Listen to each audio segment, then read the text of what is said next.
xiyyeeffanna. Mootummaan Itoophiyaa marii biyyaalessaa gaggeessuuf qophiitti akka jiru ibsee jira.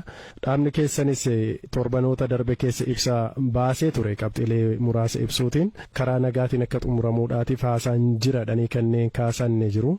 Dhimma kan akkamittiin jirtu mee? Lolli kan gaggeeffamu nagaa karaa nagaa argachuu dadhabne karaa lolaa deebifachuuf xumurri hundee lola kanaaf nagaa fida saba keenyaa fi nagaa waaraa jenneetu kan nuti lolatti jiru. Nagaa waaraa sabni keenyi barbaadu osoo hin wal loliini karuma nagaa taa'anii barcuma irratti dubbatan irratti wal ga'anii yoo dubbatanii furama ta'ee waraanni bilisummaa Oromoo kaleessas kanuma dubbataa har'a sanaaf qophii ejjennaa nagaaf qabu hin jijjiiru.